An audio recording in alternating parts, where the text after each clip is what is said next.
Oh, well, good afternoon, everybody, and welcome to this webinar on Rivercane restoration with our two great presenters here, Courtney Skeldon and Marvin Boaknight, who are a wealth of information on Rivercane propagation, restoration, habitat, and all those good things. USED has been partnering with Catawba Indian Nation for a number of years now to support their native plant nursery work and the restoration of this very important culturally significant plant. So I will hand it over to you, Courtney and Marvin, to introduce yourselves and kick us off. Yeah, thank you so much, Leah. I want to start off, Leah, and I just really want to thank you and Yusef for giving us the opportunity to even present this to you guys. It's been really great working with you guys for the past couple of months. So I just want to say thank you to you. But for the rest of you, my name is Courtney Skeldon. I am the Wildlife and Habitat Stewardship Program Manager here for the Catawba Indian Nation. And we have been doing some pretty extensive work with the River Cane here. And then I luckily am joined with Marvin Blocknight, who used to be in my old role. He has moved on from us, but I'm going to give him an opportunity to introduce himself, and then we'll kind of get the ball rolling. Hey guys, my name is Marvin Balknight, and literally I moved just down the road. Uh, so, uh, so Courtney and I continue to collaborate together on such an important subject with Rivercane restoration and propagation. And we started this early on, and Courtney was with me each step of the way with that. And now that she's taken over in the same role with Catawba and is spearheading that project, we're continuing to do the same stuff we were doing before and expanding into other areas. So happy to be here and glad to join you guys on this webinar. Awesome. I'm going to go ahead and share my screen with you guys.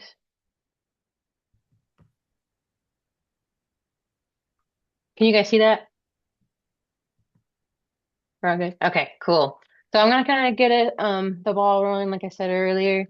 I'm just gonna give you guys kind of a small little background of the Catawba Indian Nation. So if you look at that middle photo there, that's gonna be kind of that historical range of what the Catawba would have looked like in South Carolina. So you can kind of see it's in that Piedmont region and then would have been all the way to about the south or so.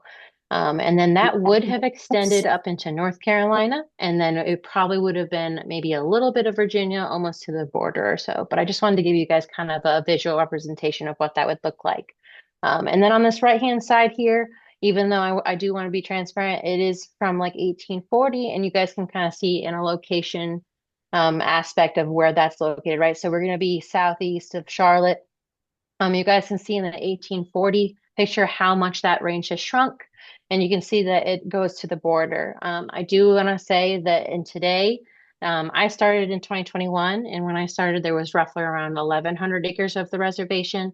I do have a good update, though, that we are roughly around 2,600 acres today. So that range wouldn't exactly extend to that border of Charlotte, but it's going to be very similar in that aspect.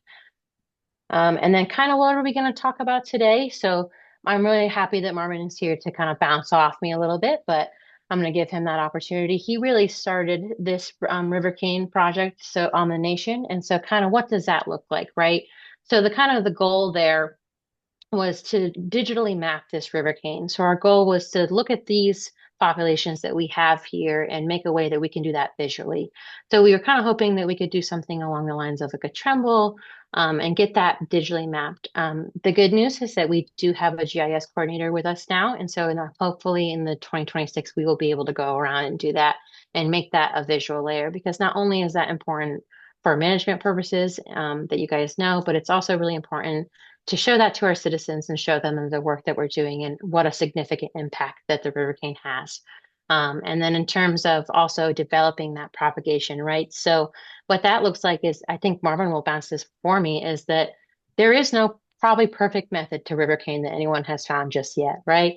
And so trying to figure out what is the best way that we could do that at the reservation in terms of not only meeting the needs of citizens and cultural aspects, but also meeting those needs in ecological aspects. So really integrating that into native species, but also integrating it with prairie and stream restoration that we have, other projects that we have going on at the reservation, and then also creating a seed bank, excuse me, with those culturally significant species. And then some of those culturally significant species that we'll be touching on today, obviously Rivercane's the big one. And then we'll be talking about Shine Sunflower, Georgia Aster, and Sacred Tobacco. And we'll get into traditional uses a little bit more further in this presentation. But I do want to give you guys just a small little tidbit that Rivercane, the reason that it's so heavily focused is obviously for that aspect of erosion, but it is 98% of that historic range is lost. And then Shrinette Sunflower is really important here in South Carolina. It is endangered in both South Carolina and North Carolina, and that would be the native range for that specific sunflower. And Georgia Aster is threatened. And so if any of you aren't aware, or maybe you have a little bit, I just wanted to give a small little breakdown of what is Rivercane and what that looks like, right? So the scientific name for it is going to be Arundinaria gigantea. We do have 3 species of Rivercane here on the reservation. We're going to have Arundinaria gigantea, we have Arundinaria tecta, and we have Arundinaria appalachiana. So that's going to be the switch cane and the hill cane. Today's presentation is going to specifically just target that giant river cane, and there are reasons for that Marvin and I will touch on a little bit. But I did want to give you just like a small little breakdown of what that looks like. So you're going to see you've got the culm, and then you've got the culm node, and then off that node is a branch, and it branches off kind of in that picture where my thumb is. You guys are going to see that it'll be the culm. Those little intersections, that would be the node. And then kind of touching on why this is important. If you guys have had the chance to listen to Marvin give a couple of these presentations out and NAFWS, I think he's done one before with USA, but he does a really great presentation of what habitat this would have presented to other species. And so things that would have utilized this in a historical context probably would have been swamp rabbit.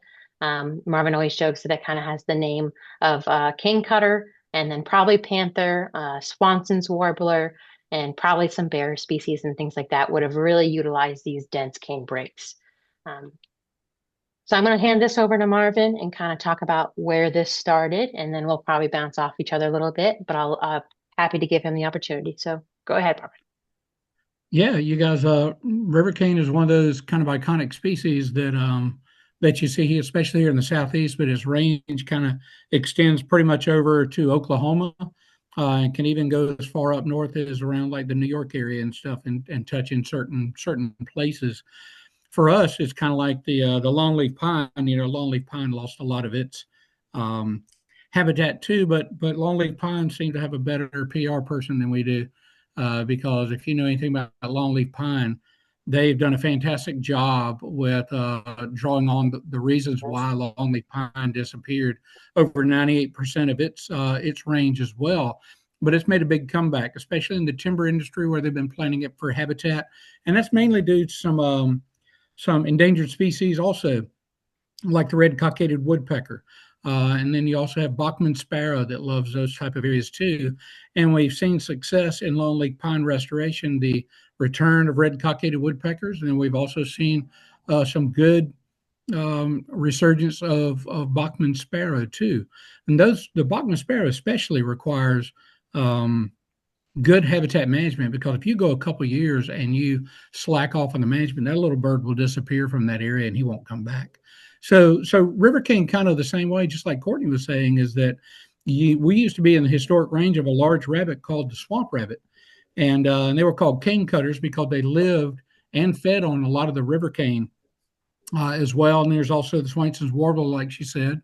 There is a lot of research that shows that the passenger pigeon, it was probably one of the top 3 food sources for it in migration.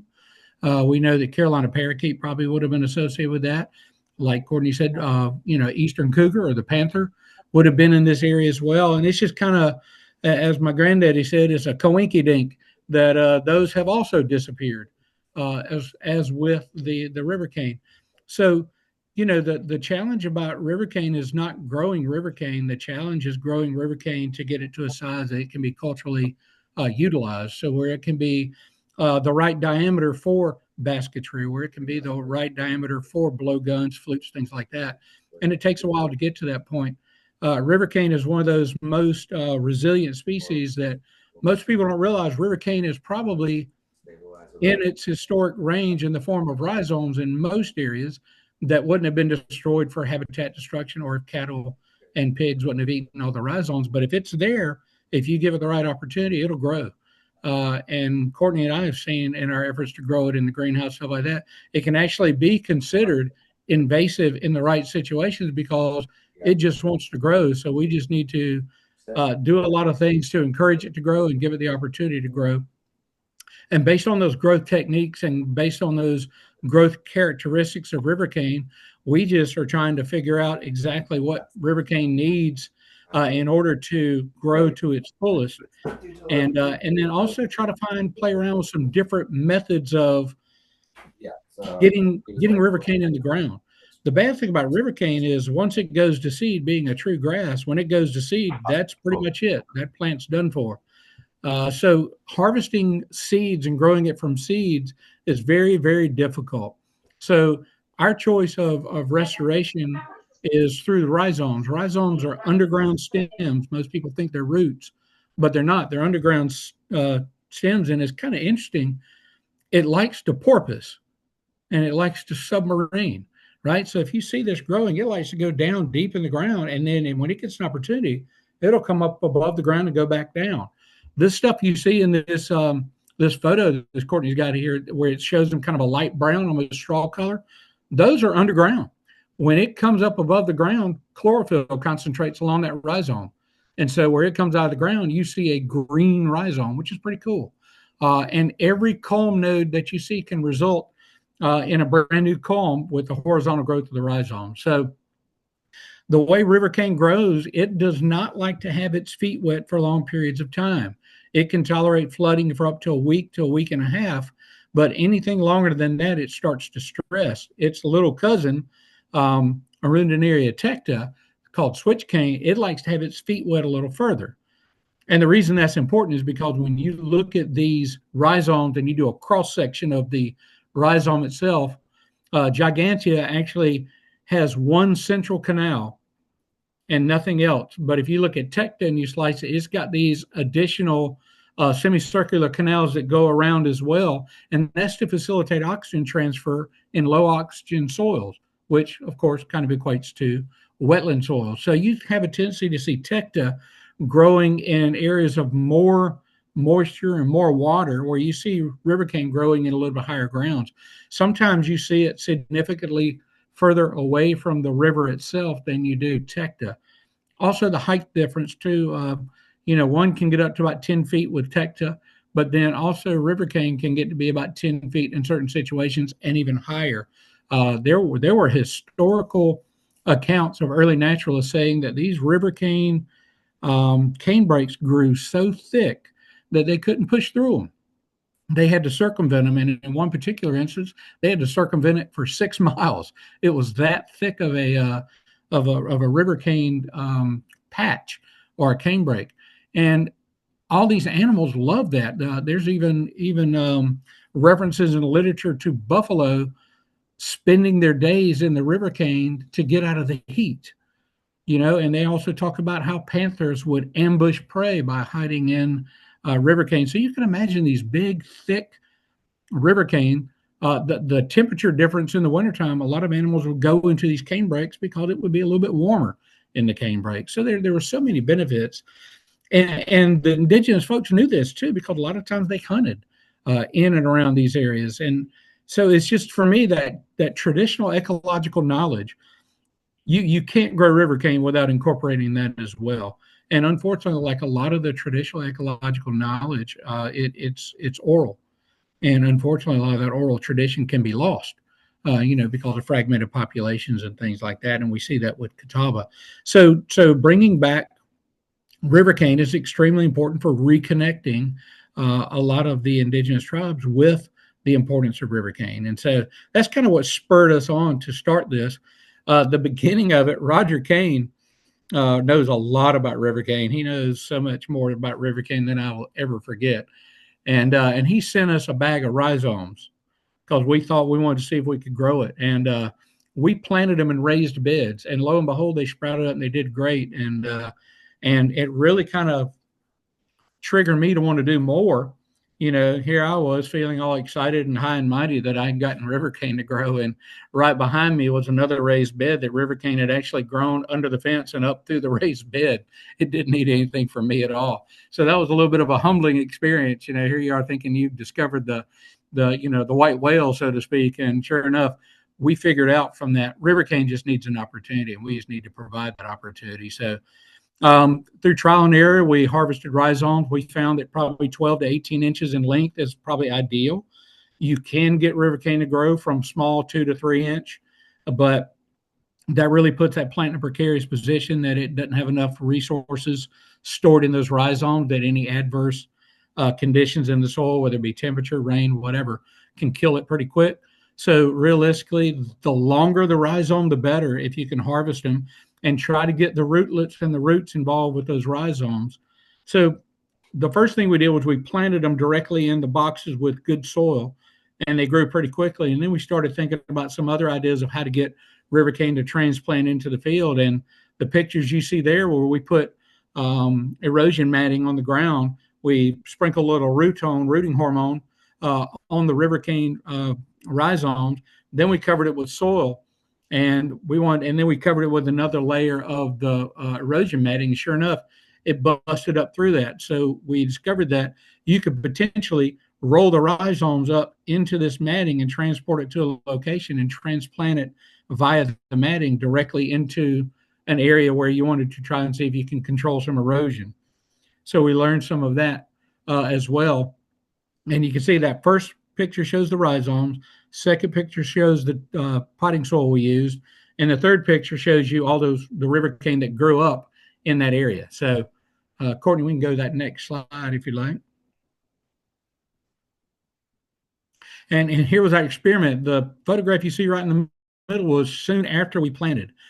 We actually did some irrigation on them and everything like that. But as you can see how thick it grew, we found that we were able to grow them in raised beds. That was the first trial and error, just to see if we can get them to grow. And then following that, we would take them from the raised beds and transplant them directly into the field. And so that kind of became the culmination of these ideas, was how to harvest rhizomes, grow them out a little bit, and then transplant that into the field. And so we came up with a few different ideas of how to do that. One of them was what we called the chunk and plunk that we'll talk about here shortly. But the other one was, could we grow Rivercane in a greenhouse setting, get it to a point where it was nice and thick, and then figure out a way to transport that into an area where we want to reintroduce Rivercane to see if it would grow. And sure enough, it worked out pretty well. Courtney, you got anything to add on that? No, I was just going to bounce off what you said and go right into the next slide and kind of talk about, how we started that. Yeah. So exactly enter Leah into the picture, right? into the picture. Yep. So here comes Leah. And so we, as far as I know, it was a great relationship with the USIT. And so they offers us some funding in terms of our greenhouse. So we kind of, like Marvin was saying, so going from those raised boxes out from outside into the greenhouse. So we constructed basically these 3 boxes. I believe, and Marvin can correct me if I'm wrong, but I'm pretty positive they're 4 by 8 feet. Yeah. I believe so. And so what we ended up doing though was filling those up with our tractor. And then once we did that, we were like, okay, well, let's go get these rhizomes. So the rhizomes that we utilized was exactly kind of what Marvin was referring to in that second slide there, where he said that the rhizomes grew under the fence and up into the boxes. So that would be this exact area here. So kind of what that looks like is you guys are going to see in that far left photo, we're going to have a picture of a skid steer. So Marvin in the his great thought to himself, let's get some heavy machinery in here. And what we end up doing essentially is we take these forks on the ends of the skid steer here and we go underneath that rhizome layer and we're able to pick that up. And then we just take hand pruners. And like Marvin was saying, it's anywhere between 13 to 15 inch rhizomes. And then we collect them into these buckets. I do want to let you guys know if it is something that you guys are trying to do on your own, you don't have to have heavy machinery. Marvin and I have been in this with shovels. We've been taking up rhizomes with our hands. It is definitely doable. The only thing I would note is that if you do utilize a bucket, and you're not direct transplanting the same day, I would go ahead and either add some water in that bucket, or like Marvin was saying, kind of like what Roger Kane did, add those rhizomes to kind of like a fibrous mat that you can keep damp. Just if you're going to transplant in that 24-hour window or so. But this is kind of what that looked like. And then this is a really great photo of a close-up of Marvin holding that rhizome, and you guys can see kind of what that looks like. And then Yeah, this right is there at us. the end of my thumb, Courtney, Oh, is a go ahead. bud that will become a new culm. So Yep. right there at my thumbnail, so you see those spaced out, and in a 13 to 15-inch rhizome, there could be anywhere from 8 to 10 of those that will eventually become culms once you plant them in the ground. So Yeah. And then that's kind of like Marvin was saying, it's kind of what that looks like. So we took those rhizomes and then we transferred them to our greenhouse. And you guys can see in this photo here, I believe that we planted them anywhere between 2 to 4 inches apart. And we did 3 rows, and that ended up in each box. I want to say, Marvin, correct me if I'm wrong, I want to say that each box had roughly 30 or so rhizomes yeah, at within least I think there. it varied based on the size.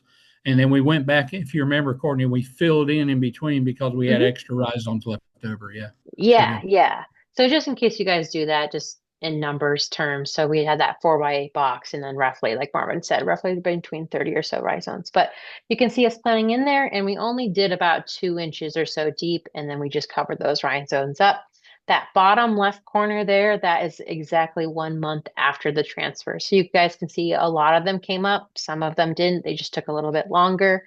That second picture there is going to be a reference to, I think that is the 2 month update, and you can kind of see where those two rhizomes in that first row actually did end up popping up. And then that far right photo is going to be a 4 month update of what that kind of looked like in terms of that Rivercane growth. Was there anything you wanted to add there, Marvin? No, I was just going to say the when we were constructing the boxes, we put silk fabric underneath it because we knew the rhizomes would want to Mhm. try and get out from the box. It did, and that failed miserably uh, because Yeah. these rhizomes literally burrowed down into the hard packed gravel pad. And I don't know, Courtney, if you put it in there or not, but there's a Mhm. photograph we've got that shows the rhizomes curling up, and they've got a point, and they've almost got a sheath on that point. It is amazing to me just how difficult a soil, how hard a soil, rocky, clay, it doesn't matter.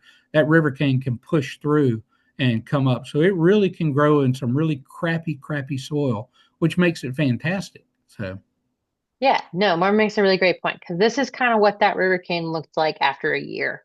And you guys can see it really grew really thick and really dense. And Marvin did a great job of explaining how I didn't put that really great photo. I do know what you're referring to, but I can yeah, kind of, if you look at that third box there underneath the fan here, you can kind of see those rhizomes that Marvin is referring to.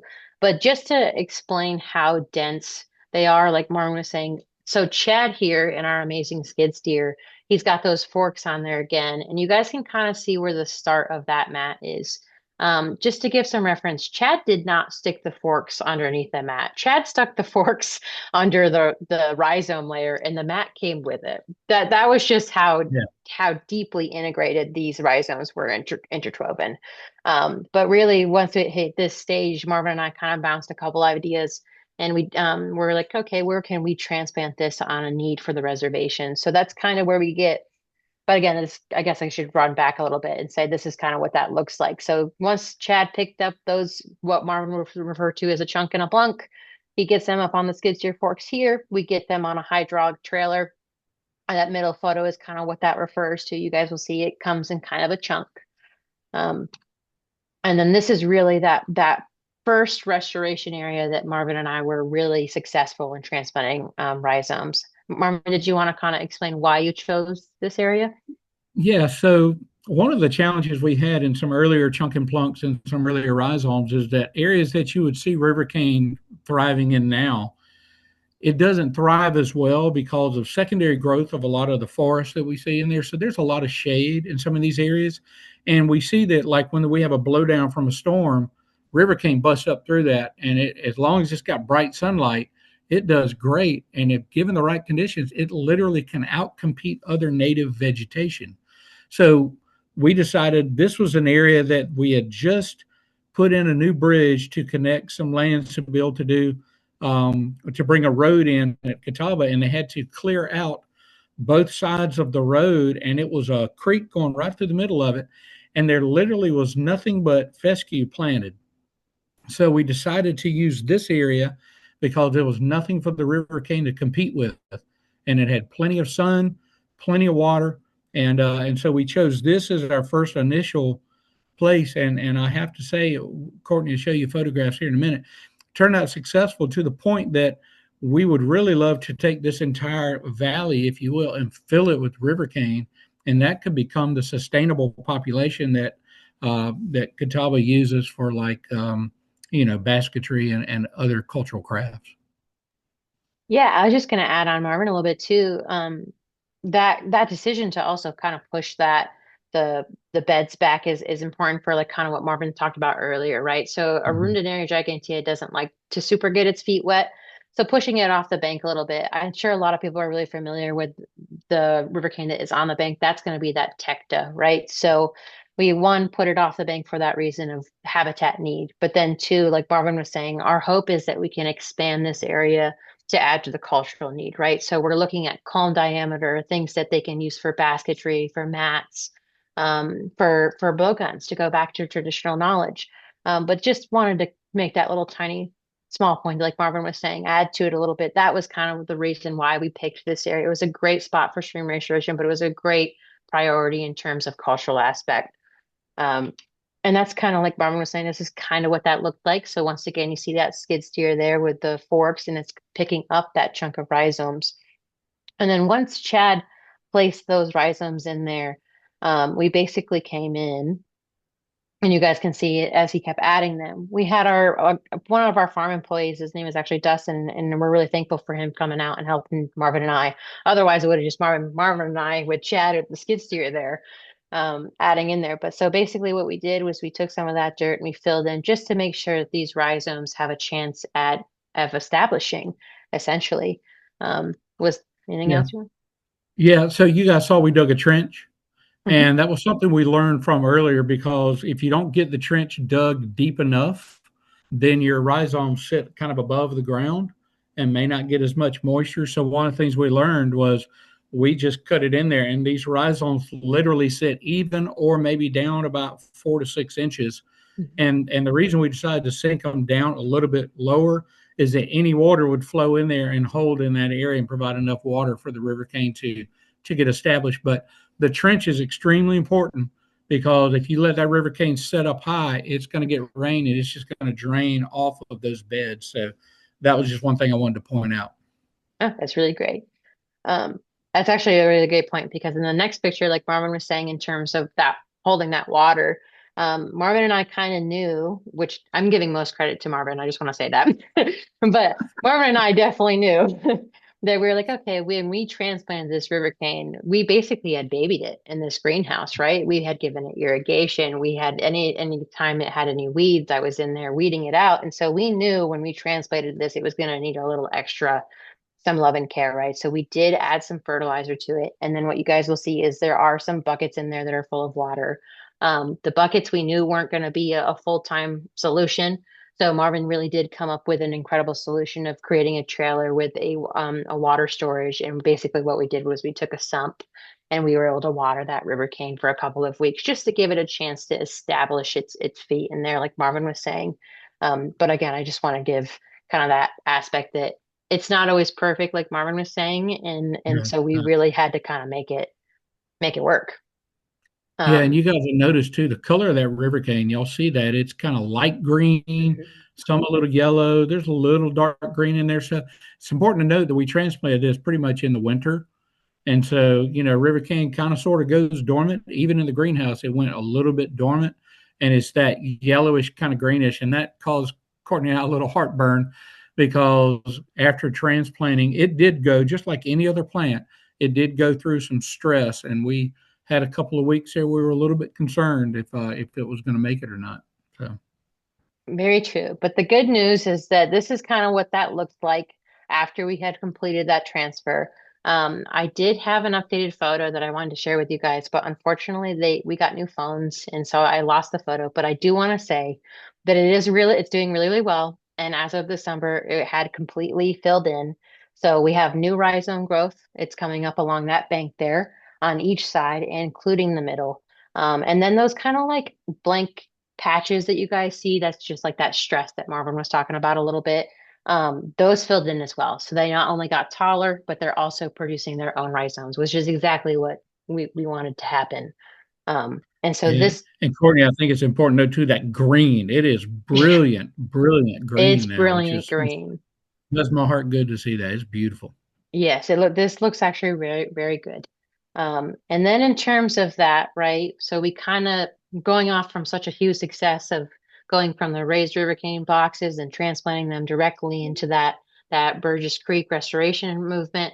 We kind of Marvin got back with USIT and they were gracious enough to give us another round of funding. And they said, yeah, make your greenhouse look a little bit look better than what we had, right? And so we had to switch it up a little bit though, because we knew that we were going to have that ground cover coming in. So Marvin was like, you know what, let's go back to the drawing board. So we kind of thought, okay, let's put them in some growing pots. That way they're able to be mobile and it'll still give us a shot at growing these rhizomes. Marvin might give other opinions on this, but I will say, since it's still here, this isn't exactly my favorite method, but it was what we had to do in terms of still growing out rhizomes for that cultural need, but also making sure that we're trying to restore the population here on the reservation. So again, transparency, if this is what you have to do, you should do it. Just make sure that when it comes to those, if you're going to, transplant it, I probably wouldn't hold these past that year that you guys had seen in that Rivercane raised box area. Because again, transparency, science is not perfect. Sometimes it doesn't work. And just in that transparency, I think that Marvin and I had transplanted, I think 100 on the dot. And as of today, 34 have successfully made it. So only about a third were successful, whereas you guys had seen that raised Rivercane bed had really thrived. But it's Yeah, just, again, and Courtney, I think one thing to note. So the reason we're playing around with it a little bit, one, we knew that we got the funding to be able to put in some fabric flooring for the greenhouse, so we knew we weren't going to be able to do the raised beds. So we thought about some other ideas, and the whole reason is, obviously you can find Rivercane and tear up the rhizomes and go put it directly in the ground if you wanted to, and that's great. But what happens in situations where you have an opportunity to rescue Rivercane in some areas, but you don't quite have a place to put it yet? So these are just kind of techniques we were looking at, like with the pots and stuff, that if we went in and were able to harvest some Rivercane, but we didn't quite know where we wanted it to go, what else could we do? So we came up with the pot technique. And that can be, like Courtney said, that's not ideal. But if you don't have a greenhouse, maybe it is ideal for you. And maybe you want to go with smaller sections, which again, I think is not ideal because it makes it susceptible to cold. Here this weekend, we're supposed to be down in the 30s as a high and the lows in the teens, which Rivercane and these things like could potentially freeze. And it could damage those Rivercane rhizomes in there. But we found one way that works really, really well. We like to do that, and Courtney's going to continue to experiment with other ways of direct transplant of rhizomes directly into the field, which is great. But again, trying to develop techniques for different situations that folks may be in that will allow them to also be successful in any type of situation. But the one thing you do learn very quickly is you learn that starting rhizomes need water. There's a particular time of year that you can harvest these rhizomes, and you'll learn that quickly, because if you harvest it in November and try to put them in the pot, you're going to have about 50 to 70% mortality. There's a sweet spot that actually may be dependent upon where you're located. So I think that's extremely important. And just right quick, there are a couple of comments in the chat. Louise said, I lost a plant when I took it out of the pot and planted it right next to where it had been growing in the pot. Yeah, and you never know what disturbing those rhizomes may do, or what time of year. Who knows? But Louise, you're learning the Marvin way, which is you're failing miserably, and trying to learn from what you just did. So I encourage you to keep rocking with it, because that's how you learn. And it may work for you and it may not work for you, but Nicole said, I wonder if Rivercane thrives in the beds because it can form connections with others, whereas in buckets there's less connection. Yeah, and you know what, Nicole, it may be honestly where this is an opportunity. Rivercane has plenty of room to grow. It has much more room to grow in a bed than it does in a in a pot. And also because I feel like we had to use smaller sections of rhizomes, were less successful. And I think the longer rhizomes you use, the better off they're going to be. And Louise, don't feel awful. We're we're learning, and it's okay because Courtney and myself both are available as resources for you. So if you have any questions about what's going on forward, just reach out to us and we'll turn that frown upside down into a smile. How about that? No, it's really good. I was gonna say it's not all bad because, like I said, it did work. It just kind of depends on what you're looking for, right? So, Yeah. those rhizomes, just the picture, just the rhizomes coming up. And again, a third is still success. I would like to note that, it's not zero. So it's definitely, Yeah. like Marvin said, just depending on your space and what is available for you guys, do what fits your needs, right? So if your needs is a third, go for a third. It's really, there's no perfect way to do it. But again, to kind of keep going here with Marvin, I'm gonna let him talk about the chunk and plunk because the name is solely all Marvin. And That's right. I think it works great. But I kind Yeah. of want to let him talk about this method you guys are just about to hear about is direct from the chunk and then straight to a direct transplant rather than bed. So I'll let Marvin take on this one. Yeah, this is so where I currently work with Catawba Bend, which is a York County Park and Recreation Park. We have some areas that have lots and lots of rivercane growth, and some of it growing in a power line right of way. So before I left Catawba Nation, we had formed a partnership and formed a MOU, a memorandum of understanding, that they would allow Catawba Nation to come here and harvest those rhizomes and take them right back into areas. And I would say it's probably about 50% successful. It's actually doing much better now that it's had a longer time to develop, but basically it was identifying sections of rhizomes and trying to dig up entire clumps of rivercane and then preparing the ground where we want to transplant it to and literally plunking it down the ground. So that's where the chunk and plunk came from. The things we learned from that, if I had to do it different now, what I would probably do is we were able to purchase a sickle bar mower that attached to the skid steer. What I would probably do is I would cut all those culms off and I would just transplant rhizomes in a chunk with the ground and then take it and I would dig the holes a lot deeper. The other thing that probably hurt us too was the fact that we didn't have as much sunlight in that area. So there's a lot more care that needs to go into preparing the ground to where you put these chunks. But I would tell you, make sure you probably have about 70 to 80% sunlight transmission to the ground. And then digging in these areas, we removed all the non-native species like privet and things around it. So I feel like this could be a very good technique to use, especially for transplanting larger clumps of rivercane at one time. And then by using that little tank that we came up with and the pump, you can water it good and get it through a stressful period. And I feel like this would be a really good, successful thing to do as well. So, a third method of transplanting rivercane, into the field and went pretty well.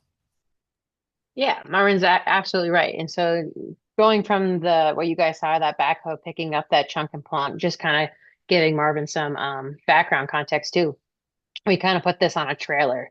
And Marvin has come absolutely right. So we ended up putting it, you guys can see in the background, actually, all that Japanese steel grass that we tried to push back and remove to give those rhizomes a chance of not competing, right? So this is going to be that direct transplant. So once we got it off the skid steer, we basically made sure to cover those rhizomes. And like Marvin said, I think that it is doing okay. It's not, I wouldn't say like Marvin said, it's probably the most successful of the three. But I do agree that if you had more sunlight and you were able to control how much it's competing with these invasives, this has this can be successful.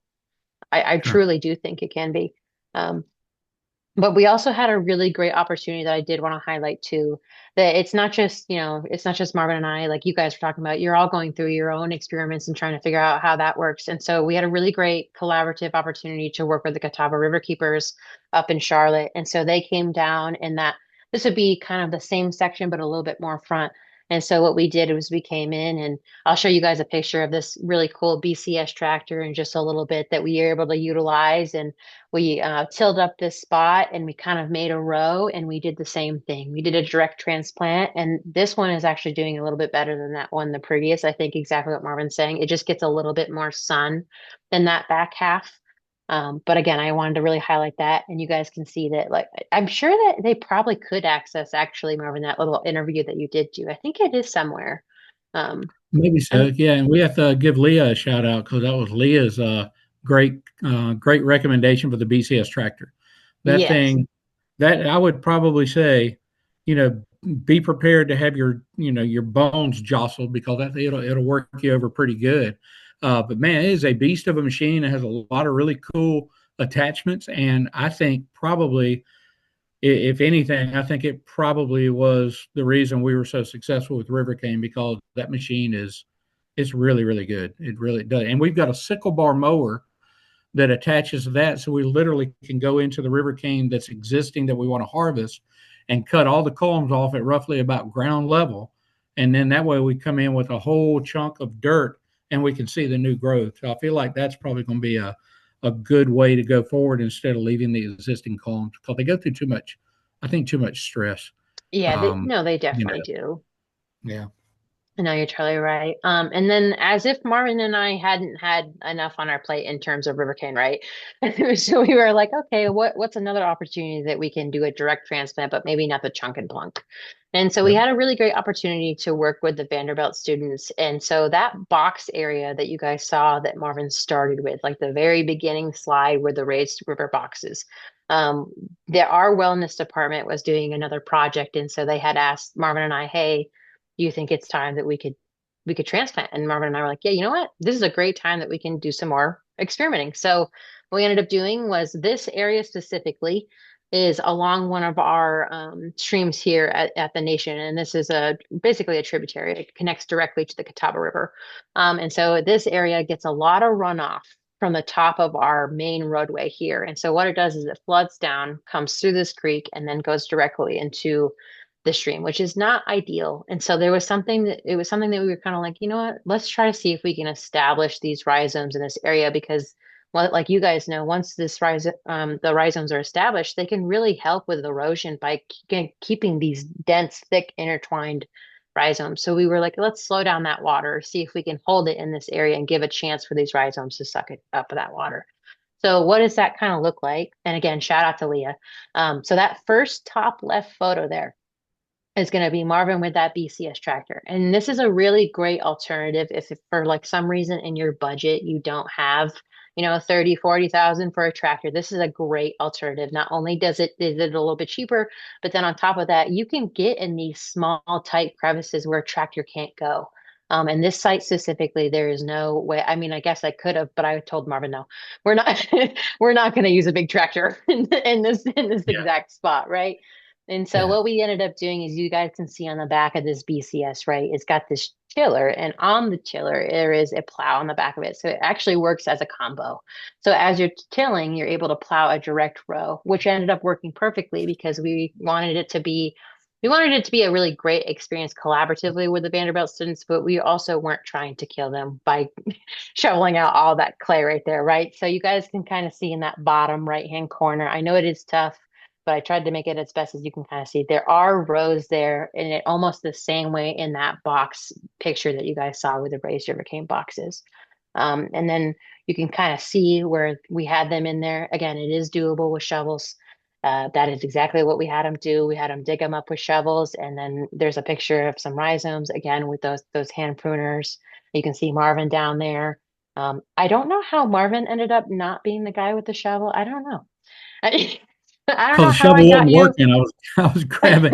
He needed something to prop on, I think, at that point. But Yeah, you know, exactly. I'm like, I was looking at these when I was putting them in the slide just for you guys as reference. I'm like, I'm not sure how I got Marvin down there, but I did. And Yeah, so it's the you did. same method though. We did put the rhizomes in those buckets. And then you guys can see in this picture, they did a wonderful job. They did the same thing. They transplanted those roughly between, like Marvin was saying, 12 to 15-inch rhizomes. We laid them down in those rows. And then this is a bamboo fiber, isn't it, Marvin? This It's a hemp. okay, it's a hemp and it's Yeah, it's a hemp biodegradable. Okay, fiber. perfect. Yeah. So we ended up doing a biodegradable hemp cover just so that, once it rained, it could break down and the rhizomes would be able to also get a chance to be protected from anything that was going to disturb them. And so we did put Yeah. that. Oh, A did lot you of have? the stuff too. We went to great lengths to try and find it because a lot of this erosion matting you find now has that monofilament. Mhm. And it's important to know the difference between biodegrading and photodegrading. Photodegrade is it breaks down in sunlight, biodegrade breaks down in natural situations. Being a natural fiber, that jute was extremely important for us because we're also biologists too. And one of the things with that monofilament is that it doesn't stretch. So when you get snakes that push through it, birds and things like that, they get caught, they can't get out, and they die. The jute itself lays flat, so when it gets wet, it really conforms to the landscape. But then a snake comes along and pushes through, and that snake can push through that netting and shed his skin, which is the reason he was coming in to start with, and move on. But it's so heartbreaking to come in and see 3 or 4 dead snakes caught or a bird caught in that webbing. Also, too, for all you maintenance folks out there, if you've got bush hogs, good luck getting all that crap out from your bush hog because it gets caught around your blades and everything. Whereas the jute doesn't do that.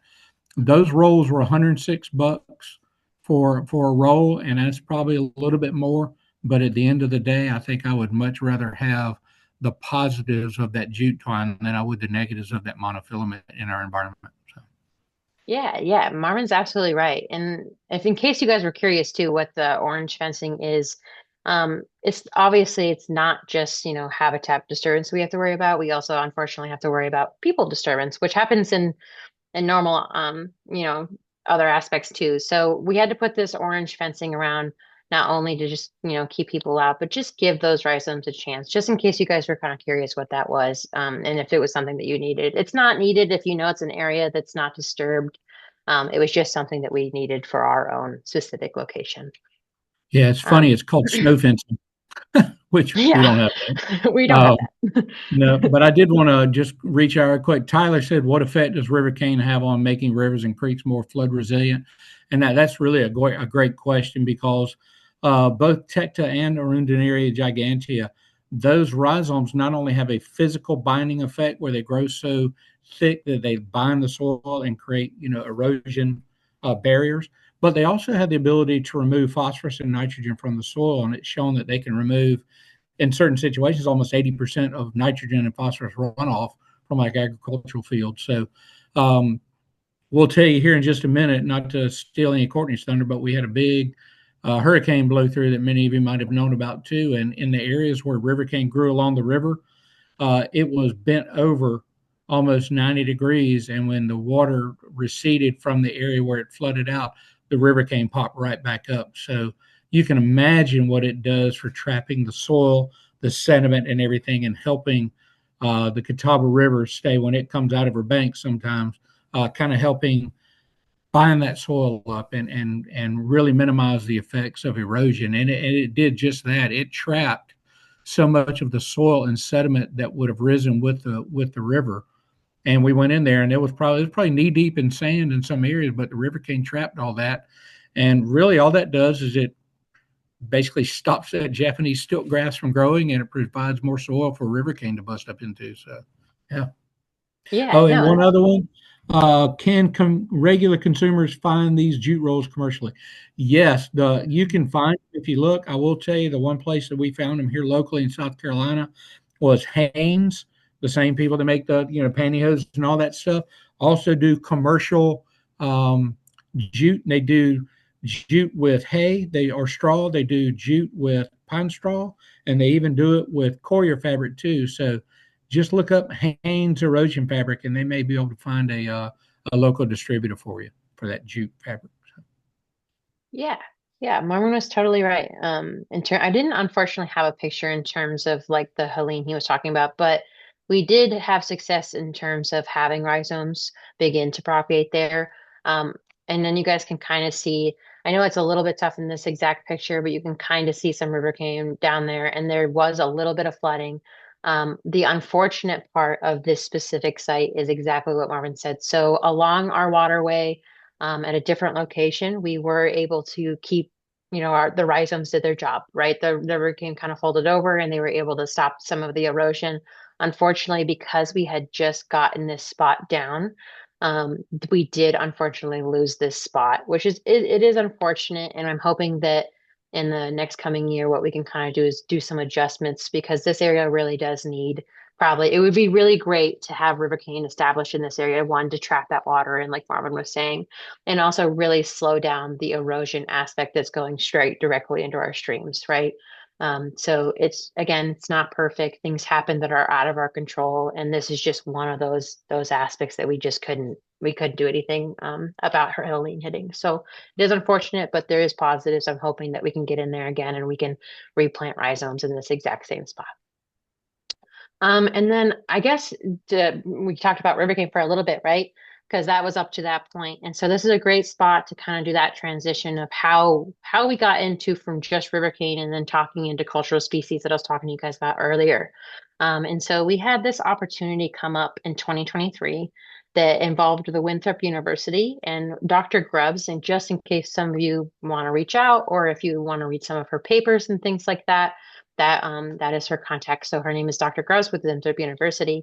She reached out to our old director and kind of said, "Hey guys, there's a school that's coming in Fort Mill, and in that certain location, they did have Schweinet sunflower, right? And we did talk about how that is an endangered species. Unfortunately, which I'm sure that you guys have also experienced, some endangered species seem to take a higher priority than other endangered species, right? So." Which is unfortunate, but that is the case. So even though this school was going in the location of where Schweinets were going to be planted, they weren't seen as, necessary over the school. So she reached out to us and she said, "Is this something that you guys would want to collaborate on?" And we were like, "Yeah, you know what? Absolutely. It's a great aspect to do that." So what we ended up doing was we translocated 104 Schweinets over to our Black Snake farm. I'll show you a couple of pictures in just a little bit of what we did and what that looked like. But Marvin and I kind of were like, okay, so now we have the sunflowers. What are we going to do? And we kind of went right back to square one where we had our Rivercane. And we said, okay, we need to figure out what's the best alternative to propagate these, because at the end of the day, this is an endangered species. So one, we have to get with, the U.S. Fish and Wildlife Service down here in South Carolina to make sure that we're doing everything up to standard up to that point. And also make that a collaborative thing, because like you'll find out in just a little bit, we're trying to develop a seed bank with these Schweinets with Davidson College. And the hope is that, one, this cultural aspect is that, and historically, these tubers on this Schweinets would have been probably eaten at the tri pier. And then two, there is a possibility, just based on our collaborative effort moving forward, that we could take this sunflower off the endangered species list. So that was kind of our main kind of goal for that. And so you'll see, here's Marvin again with his BCS. I was going to pick on Marvin a little bit so you guys can joke. Just remember, it's not just poor Marvin being beaten by this machine. Somebody has to take the picture. So I also know exactly how he feels. So, but basically he came in here and he came in and tilled, same thing that we did in the other one, and did another plow section. And then you guys will see on that right-hand side is the 104 Schweinets that we received from Winthrop University. This was about— don't let Courtney fool you. She's run it enough that it beat her brains out too. So we both had to quiz each other at the end of the day to make sure we could remember our names. So yeah. That's very true. And in that first picture that you saw with Marvin, with that BCS tractor in the background, you guys will see the 104 Schweinets. I do, like Marvin said, I want to note that they were transplanted during the dormant season as well. So that picture that you see on that right-hand side is about a month and a half later of them beginning to grow out in the field. This was a success. I have more pictures coming forward, but we have not lost a single sunflower in this spot. So and it's important to remember too, these plants are resilient as well. You're seeing a kind of a theme here with these plants.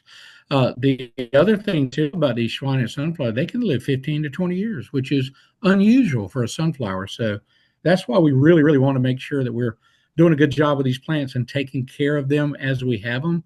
And Courtney continues to do a good job with that. But the first year you transplant them, they have difficulty because they don't grow as the way they should. So they fall over quite a bit. They can get blown over stuff. The second year, they bush out and become much stronger. And so the one thing we did learn is we probably could have spaced them out a little bit more. But I'll be honest with you, we're kind of starting to see them fill in anyway. So if we'd have planted them 5 feet apart again, they're coming back from seeds, which is the one thing we discovered, which is spectacular. So we've got our own little population right there of Schweinitz, and they're growing thick and they're growing bigger and they're growing smaller ones from seed that we can actually harvest and kind of continue to expand that area. So. Yeah, I was actually, Marvin beat me to the punch there. So I was going to let you know that in this current photo, this would be the second year, right? So in that first year, like Marvin was saying, they kind of grew a little wonky. And so we did have a collaborative relationship with is it the Savannah Grasslands Institute, Marvin, or is it the Southland Grassland Institute? It's the Southeastern Okay. Grasslands Institute. Yep. That's exactly it. And so we had them come out and kind of look at the Schweinitz and see if we had any suggestions of things that we could kind of alter. And that was exactly what they said. So kind of very similar to the Rivercane. Marvin and I were babying the sunflowers too much. We were giving them irrigation. We were we were trying to Yeah. make them really, really successful. And they just don't, like exactly what Marvin said, they don't need it. They're super resilient. And so we were like, okay, understood. And so the next following year, we didn't give them irrigation. And they, as you guys can see, they really shot up really well, and they didn't have this kind of collapse. They look a little bit in that back picture there, but that's just because it was raining and it was windy out and I had to go get a picture of it. And so, but they really came up a lot better. And then you guys can see on that right-hand side that they are really, really great for pollinators as well. So this project in general is really great. And then this is kind of what that looks like in terms of, I was talking to you guys about seed collection. So on that left-hand side there, you guys are going to see kind of this like mesh bag, right? And so once these sunflowers lose their petals, and I wouldn't do this immediately. Obviously, this is kind of a special project that we do. But if you get permission to do these things moving forward, don't put the bags like directly onto the sunflowers once they lose their petals. They do have like a drying I guess what's the word I'm kind of looking for, Marvin? They have a drying period. So it's roughly like 2 weeks or so Yeah. after. So you want to like make sure that like if you Yeah. were to take one of the heads back and you were to look at that, they're no longer green at all inside. It's going to be nice and firm. And so we ended up taking these mesh bags and I left them on for roughly 2 to 3 weeks. And you guys can kind of see in the bag that they naturally started to drop their seeds. And that right-hand photo there is a really great photo of what those seeds kind of look like. And this is kind of what started the next slide of our collaborative relationship with Davidson College that's up in North Carolina. So not only do we have the Shrinets now, but a Catawba citizen actually told Marvin that they believed that there was a population of Georgia aster here on the reservation. So Marvin actually went out with that Catawba citizen and confirmed with them that we do indeed have Georgia aster. So then we were said, okay, what's something that we can do to establish Georgia aster in our prairie restoration areas? And so we worked with Davidson College because they do have a growth chamber, right? So they have the needs to establish, humidity at needs be. They have the ability to determine if they need how much water they may need. We just don't have a growth chamber here at the reservation to do those things. So what we ended up doing, same thing as the Schweinitz, we ended up collecting those seeds and working with Davidson, and they were able to propagate them. And then we'll kind of talk about that in a little bit. Marvin, did you want to add anything about your Georgia asters? No, I think the Georgia asters, along with the Schwein sunflowers, I just wanted to tell you guys, we first harvested the heads and harvested some things by just going to the plant and getting the seeds themselves. It's so much better to allow the plant to do what it knows to do. So that's why we put the net bags on there, because that allowed the plant to drop the seeds naturally. So because nature knows when to drop these seeds, because they know that these seeds are viable. If we try to screw with that by taking it a little bit earlier, then the seeds may not be as viable. So by using the nets, we allow those plants to do what they know best how to do. And then we harvest those seeds, making sure that the germination rates will be really good. So. Yeah. And then a common theme you guys are going to see with Marvin and I is that we just can't add enough, right? So then this Church Road project kind of comes off, and there's about it's about 5 minutes from the reservation, I would say, that Church Road is located. And you guys will see in that first picture that it says to not mow between January and April, or only to mow in January and April, excuse me. And Marvin and I were driving along, and the reason they say that is because this road did have Schweinitz sunflowers on it. And when Marvin and I were driving, this is probably like, I would want to say July, Marvin, would you say?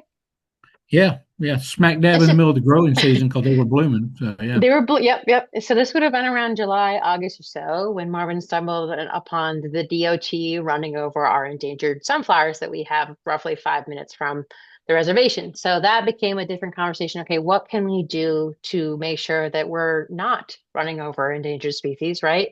So we reached out to the South Carolina U.S. Fish and Wildlife Service again, kind of explained what were going on, and then also found out as of recently that the county would also like to put a gas line inside of the church road. So how do we collaborate with the county and make them happy and accommodate, for this gas line that's going to happen? And how do we also make sure that we're prioritizing endangered species? So this became another collaborative effort between all three of us. It was the South Carolina U.S. Fish and Wildlife Service, it was the Davidson College, and it was the nation that said, okay, you know what, we're going to try and figure out a way that we can transplant these sunflowers, and we're going to try and do them directly in our restoration areas. And so I think it's also important to note, just for you guys to have that background context, the nation does operate with America the Beautiful Challenge. We were awarded funds back in 2024 to do a lot of prairie restoration here. So this is really a perfect opportunity to translocate these flowers and put them in a safe location where they'll have the ability to continue to grow and continue to grow the population as well. Um, and so that's kind of what that looks like. You guys will see in this picture, this was successful. We have not yet transplanted the specific plants yet into our restoration areas, but we have collected seeds from them this year. You'll see that in that left side, kind of similar to what you guys saw there. And then you guys see on that right-hand photo there, it's going to be a picture of one of our farm crew members, Olivia, who did a fantastic job in helping me to collect these seeds to get to Davidson, so that we could propagate more plants. That's kind of the overview with the Schweinitz of where we're at up to this point. Um, we're hoping to get with the Fish and Wildlife Service so that we can figure out a time that we can translocate these areas. I don't have any kind of update in that aspect, but in terms of cultural plants, I'm going to give this next slide over to Marvin because this was 100% your idea, which was fantastic. So I'm going to let you run with this one. Yeah, so the place I currently work is Catawba Bend, which is next door to the tribe. And Courtney and I are going to continue our collaborative relationship because we have some areas that of that property we hope to restore to Piedmont Prairie. And so we hope to be able to have some of the plants that are be rescued from Church Road put on the Catawba Bend property because that just assures that there's two separate locations for protection of that plant. So we're looking at continuing that collaborative effort as well. The tobacco project was actually spurred on by being invited to speak by Leah out in, I think it was out in Oregon. We had, what was that? The food sovereignty conference, wasn't it, Leah? And so I spoke out there and I met a young lady who was doing a lot of research on tobacco. And we started talking and she said there were two tobacco strains that she was working with. And we kind of discovered that the one that would have been grown in our area because tobacco is extremely sacred for tribes that utilize it. And I really want to be respectful of that and not be the one that started this, but I put feelers out to try and get anyone who would be interested in wanting to work together with us to grow tobacco at the farm. And we didn't get any interest. So me being the pig head that I am, I said, well, fine, I'll do it myself. And so I spoke with this young lady and she gifted me some Nicotiana rustica, which would have been the species here. And I asked her all kinds of questions and she said, give it a shot. And Courtney, I think we grew 70 plants. So I started the seeds at home in my little shed, and they sprouted pretty good. And then we brought them into the raised beds and put them in raised beds out at the farm. And we went through all of that irrigation and everything, and they grew 4 or 5 feet tall, beautiful thick green leaves and everything. And Courtney and I harvested them by hand. And we took them and we hung them in a shed and let them dry. And then we harvested the dried tobacco leaves themselves and bundled them up using native twine, natural jute twine.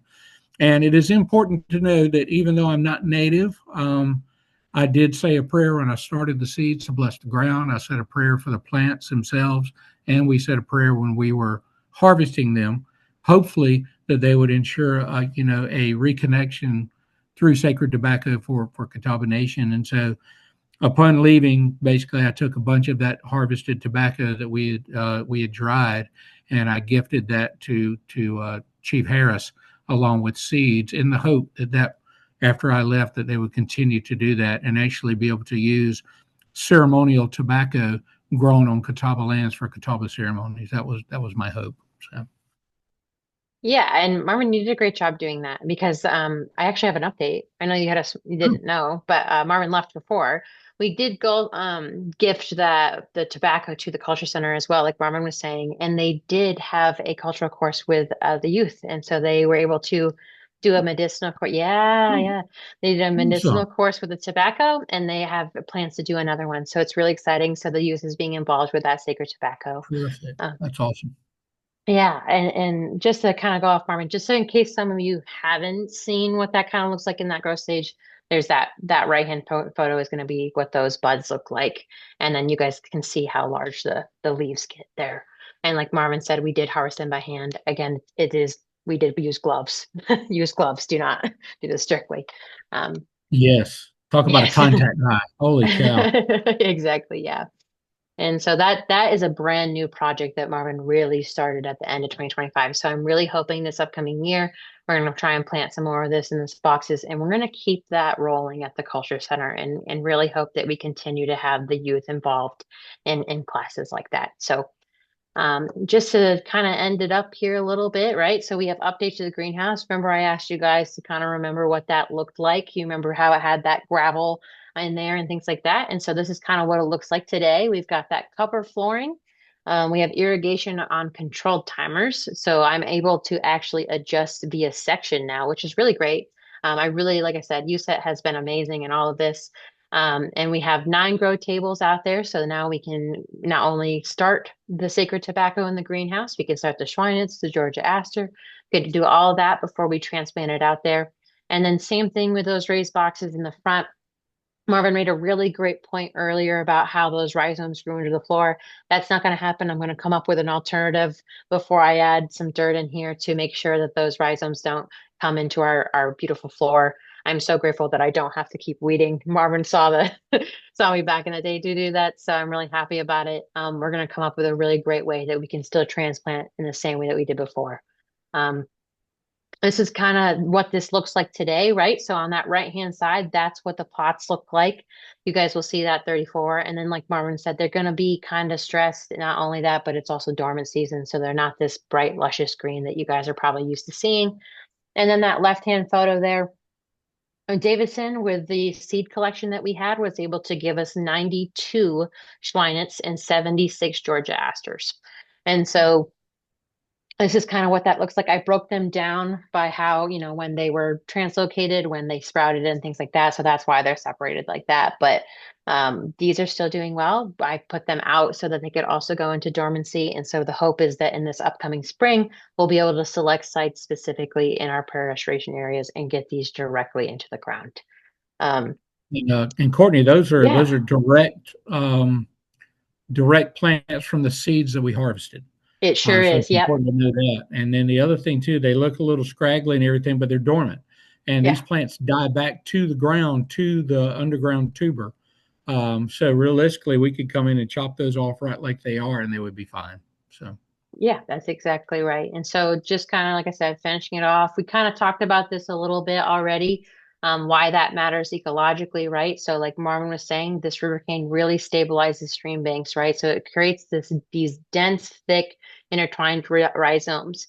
And something fun that I kind of learned on a recent webinar myself is that these rhizomes have flexible stems, which we kind of knew, right? And so what that does is it dissipates that water and it allows these rhizomes to bend without breaking. And so that creates those water to lose energy. And so it allows water basically to slow down and prevents that scoring on those riverbanks. So it also improves that water quality and riparian function. We talked about that. And then also, like we kind of briefly talked about with that cane cutter with the swamp rat, it provides habitat for pollinators, birds, and wildlife. It's just small things that we kind of already talked about. And again, some supports climate adapted native plant communities. And then why does this tie back into cultural importance? We have really, really great things coming here at the nation. Not only does it reconnect citizens to traditional knowledge, you guys can see on the right-hand side there that we have a really wonderful photo of Teresa from our Culture Center, who has started the process of making mats and basketry and things like that, utilizing Rivercane. But it also, like we just talked about a little bit with the tobacco, it's ensuring these cultural species are preserved for future generations that tie back to their historical context. That's really important here at the reservation. And now I'm going to show you guys a really great photo. So the left-hand side here is our old director, Aaron Baumgartner. He really worked with Marvin in terms of the Rivercane. Marvin was kind of that hands-on Rivercane guy, but I got to give credit where it's due. Aaron is the first Catawba citizen in over 100 years to create a basket. And so that left-hand picture is a really beautiful picture of a mat with a black snake that is significant species here at the reservation. And you guys will see on that right-hand side there, they have also had like a mat making class. It was really great. And then this is Aaron making, I don't know if this is the specific basket, but you guys can see that he continues to keep doing that. And then you can see Cassidy here with the Culture Center as well. And they're teaching a course on how to create those baskets. And then here's this last one here for you guys. It really, again, this is our youth. This is our youth creating a Rivercane mat. It just creates that opportunity. It strengthens our relationships with the tribe, but also strengthens our relationships with the universities, agencies, and any kind of other tribes that want to reach out and say, how does this work? We're always open to those conversations, like Marvin said, and really, so it's just building the capacity of our restoration skills. You have anything you'd like to add, Marvin? No, I think one thing I think is really important too is with Aaron and Teresa and Cassidy doing those mats and stuff. Mhm. You know, we always talk about there's basket weavers and there's basket makers, and basket weavers are just as important as basket makers. But basket makers go out and harvest the natural materials and process all those materials into a product, a basket, and that's what Aaron and those guys did. They learned how to crack the river cane, harvest the river cane. They even learned how to dye the river cane struts in there, and kudos to them because it is not easy. But when we were in Oklahoma, it blew me away that there were 12 old ladies there that knew how to do all that stuff, and they were just telling me that no young children wanted to learn because it was too hard. And I just thought about all that just disappearing through that oral tradition. So I really feel like Aaron and those guys, as young as they are, it really just did both Courtney and myself, our hearts are very full to know that they really took that inspiration of us growing that river cane and then made it possible to reintroduce and reconnect a lot of their citizens with the beauty of river cane basketry and the stories that are told by the weaving patterns. So kudos to them. They did a great job, and it's awesome. Yeah, they did a wonderful job. And then just a small little update before we pretty much end it too. We're also working with USET and Leah and her team to continue with our contract that we have. And we're really trying to expand this summer so that we can get someone to come in to teach that basketry to the Catawba citizens so that we can continue courses like this. So again, thank you guys for so much for joining us on this webinar. And thank you so much to USET for allowing us to do that. And thank you to Marvin for joining me, even though he left next door, right? Shout out to him. So thank you guys so He much. left us. He left us. Yeah, he left us. And so thank you guys so much. And if you have any questions, feel free. I'm sure Marvin and I can answer them. Or make something up. Yeah, one of the two.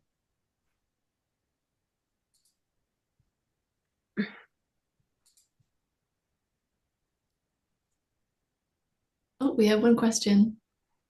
Uh-oh. Go ahead, Michael. Hi, I don't have my camera on. I apologize. I got a new computer and no camera will work all of a sudden. But so I'm at the University of Alabama with the Conserve Research Group, and this is where the Rivercane Restoration Alliance is also housed. And I just wanted to say, like, I really love the talk, first of all, and we're really excited about the work you all are doing. And I know there was a question in the chat, and Marvin answered it about the genetic diversity of stuff. But I guess one question I had was I'm just kind of curious about where, and you might have mentioned it, but um, are you all getting your germplasm from kind of on the reservation or like nearby, or are you shifting? I know you got stuff from Roger at one point, but are you bringing it from other places, and how are you making those choices when you're deciding what to put into your restoration projects? Yeah, I was so in terms of the choices of York, Marvin might have to expand on that one a little bit. But right next door to us is actually York County. So it's going to be a future Catawba. It's called the Catawba Bend Park, and it's going to be this giant conservation area. It's really great things that Marvin's working on. And so they have a really thick rivercane stands down there. And so it was kind of a collaboration that we had with them in terms of harvesting those rhizomes from there. In terms of selecting that site, I really think it was just availability. Like you said earlier, we did get some rhizomes from Roger Kane, and we did, propagate those in the raised rivercane boxes. But I think it was just in terms of York County, it was really just there, it was just availability of them being so close to us. Do you have anything to add to that, Marvin? Well, I think it's important to realize that whenever you do transplant rhizomes, you're basically monoclonal, Mhm. and we realized that early on that there had to be locations that were geographically isolated from populations to allow us to create some of that genetic diversity. Because our biggest concern was a mass seeding event. Because if you monotypically clone all these rhizomes and everything, if they go to a seed event, whether it's stress, age, whatever, kind of contributes to that, then we would lose everything that we tried. So we tried to identify, and here in the southeast where we are, it's very, very difficult to find populations that are significant enough that one that would allow us to come and harvest them, and two, people allow us to come on their land to harvest them, and so Courtney did a great job, and she was able actually to find across the river from us some significant river cane, and we're still trying to work on getting in there to be able to allow us to harvest that river cane, because bringing that in and mixing that up will hopefully ensure. But unfortunately, because we don't have a ton around us, we are strictly working from availability. I'd love to be able to say we're trying to pick the thickest and the greatest and the largest, but for us, it's just picking it. Now, I've moved over to Catawba Bend, which is the property that Courtney's talking about, and I work for York County now. But having that in my mind of what Courtney and them are doing over at Catawba Nation, I've actually identified some locations on our property that have some significantly larger culms that we're gonna harvest this year. And so that'll allow us to be able to harvest some larger culm river cane and see what size culms come back. Because a lot of times those situations, large culms and large rhizomes can lead to, a resurgence of those, and that would get us closer to harvestable size culms, for cultural and cultural crafts, cultural, tools, things like that. So, Well, thank you for the answer. I really appreciate it. But I just wanted to say, like, in thinking about that, the genetic diversity and the monoclonalism, and also just helping to identify, like, kind of like the right plant for the right spot, basically. Just, with Conserve here, we actually have a large area project where we're doing genetic diversity across 400 populations of Rivercane in the southeast, and so I think I'll reach out to y'all just as a potential to, like, we might be able to provide some sequencing or something like that to help you guys with the genetic diversity of your populations, especially because North Carolina, South Carolina, those are all like one of the we have 12 different states that we're going after. So you all or anybody else, honestly, we're looking for people to kind of work with the as we're building out this project and moving forward. So, but like I said, I can send you all an email just to kind of touch base, and we can have a conversation if y'all are interested. So, Yeah, I think that yeah, would be wonderful. I think from both sides. I think Marvin would love it as much as I do. yeah. And Michael, the thing that also too, with the genotype and the phenotype that we're working with, and also the big thing that comes to play with us is we have very heavy clay soils. And the Rivercane that I saw up in North Carolina was actually in sandy, loamy soils.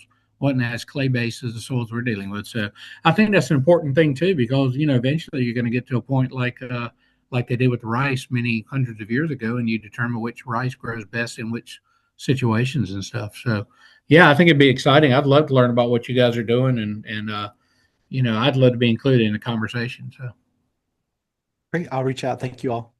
Thank you. Well, I know we're quite a ways over our initial hour because you guys are so full of knowledge and have done so much. But I just wanted to also take a chance to talk a little bit about USET and how we're able to support these projects. So I'm the Food Sovereignty Program Manager at United South and Eastern Tribes. We have a cooperative agreement with the Natural Resources Conservation Service. And through that agreement, we're able to subcontract to our USET member tribal nations to support these kinds of conservation projects. So we'll be updating our website with the conservation projects going on around the region. And we have a YouTube channel as well. Within the USET YouTube channel, there's a Food Sovereignty YouTube channel. So if you want to learn more about Marvin's work and see him passionately talk about Rivercane, I think we have like 3 hours of content with you, Marvin, which is fantastic. You can go on there and find a lot more information. And then also I wanted to introduce the Food Sovereignty Program staff. So David, I'll hand it over to you. Yeah, thank you. Good afternoon, everyone. I'm David Anderson. I'm the Agriculture Senior Technical Assistant Specialist for about the last 3 years. Before that, I was a Natural Resources Supervisor with the Eastern Band of Cherokee Indians, still based here in Cherokee, North Carolina. And Marvin and the Catawba Nation team and Courtney, you guys are rock stars, like Leah said. It's such a refreshing opportunity to get on a webinar like this and just hear and about the great things y'all are doing, and just get excited about the future. So thank you everyone for joining, and I'll pass it off to whoever's next team. I'm next. Hi everybody, my name is Tyler Everett. I'm the Forest Resilience Specialist at USET. I work in the Food Sovereignty Program and the Community Resilience Program.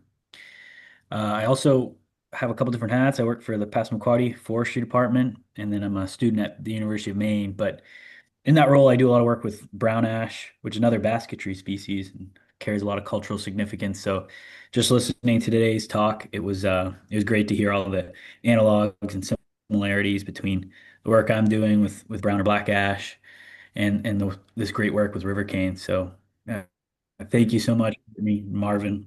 It was great to hear from you.